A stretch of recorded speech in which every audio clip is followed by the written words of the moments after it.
واصحابک یا حبیب اللہ، الصلاۃ والسلام علیک یا نبی اللہ وعلی آلک واصحابک یا نور اللہ۔ میٹھے میٹھے اسلامی بھائیوں اور مدنی چینل کے ناظرین، سلسلہ جاری ہے کھلے آنکھ صلی اللہ کہتے کہتے، اور اس میں ہم الحمدللہ ایک مدنی گلدستہ شامل کر رہے ہیں جس کا نام ہے حاجیوں کے واقعات۔ سبحان اللہ، اللہ کے مہمان جو اللہ کے گھر جاتے ہیں، اس کے حبیب علیہ الصلوۃ والسلام کے در پر جاتے ہیں، عاشقان رسول کے ایسے ایسے واقعات کتابوں میں موجود ہیں، پڑھتے جائیے اور ایمان تازہ کرتے جائیے۔ امام حسن مجتبی رضی اللہ تعالیٰ عنہ، ان کا مرتبہ کیا ہے، مقام کیا ہے، آپ جانتے ہیں کہ وہ نواسہ رسول ہیں مگر راکب دوش مصطفیٰ، سید الاسخیاء، برادر شہید کربلا، جگر گوشائے فاطمہ، دل بند مرتضی، سیدنا امام حسن مجتبی رضی اللہ تعالیٰ عنہ نے ایک مرتبہ حج کے موقع پر مکہ مکرمہ میں کیا فرمایا؟ آپ کہتے ہیں میں بہت شرمندہ ہوں، اللہ عز و جل سے کس طرح ملاقات کروں گا، افسوس اس کے پاک گھر یعنی کعبہ مشرفہ تک کبھی پیدل چل کر مکہ مکرمہ نہیں آیا۔ اس کے بعد آپ نے 20 بار، میٹھے اسلامی بھائی ذرا غور سے سنیں، 20 بار مدینہ منورہ سے حج کے لیے پیدل سفر اختیار کیا، یعنی مدینہ شریف سے مکہ پاک 20 بار پیدل آئے، تقریباً 450 کلومیٹر کے قریب یہ سفر ہے۔ کتنے دن لگے ہوں گے؟ اب منقول ہے کہ ایک مرتبہ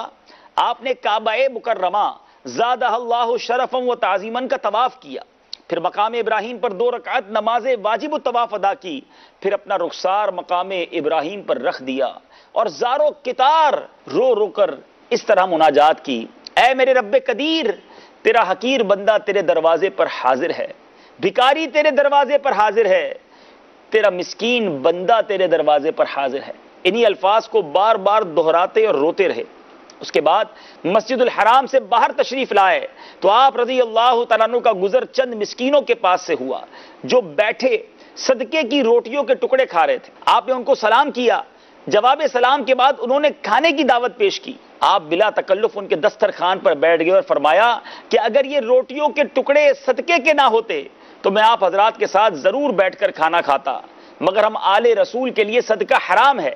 اس کے بعد آپ رضی اللہ تعالیٰ عنہ ان مسکینوں کو اپنی قیام گاہ پر ساتھ لے آئے اور سب کو عمدہ کھانا کھلایا، پھر رخصت ہوتے وقت سب کو درہم بھی عنایت فرمائے۔ کیا بات ہے نبی پاک علیہ الصلوۃ والسلام کی آل کی، جبھی تو اعلیٰ حضرت فرماتے ہیں نا، تیری نسل پاک میں ہے بچہ بچہ نور کا، آقا تو ہے عین نور، تیرا سب گھرانہ نور کا۔ نبی پاک کے گھرانے کی کیا بات، ان کی سخاوت کی کیا بات، اور یہاں یہ بھی سیکھنے کو ملا کہ اتنا بڑا مرتبہ ہے مگر اللہ تبارک و تعالیٰ کے در پر جب آتے ہیں تو کس عاجزی کے ساتھ، کن آہوں سسکیوں اور آنسوؤں کے ساتھ۔ اے مدینے جانے والوں، اے حج کو جانے والوں، اپنی آنکھوں میں آنسو لے کے جانا، رقت کے ساتھ یہ سفر کیجئے گا،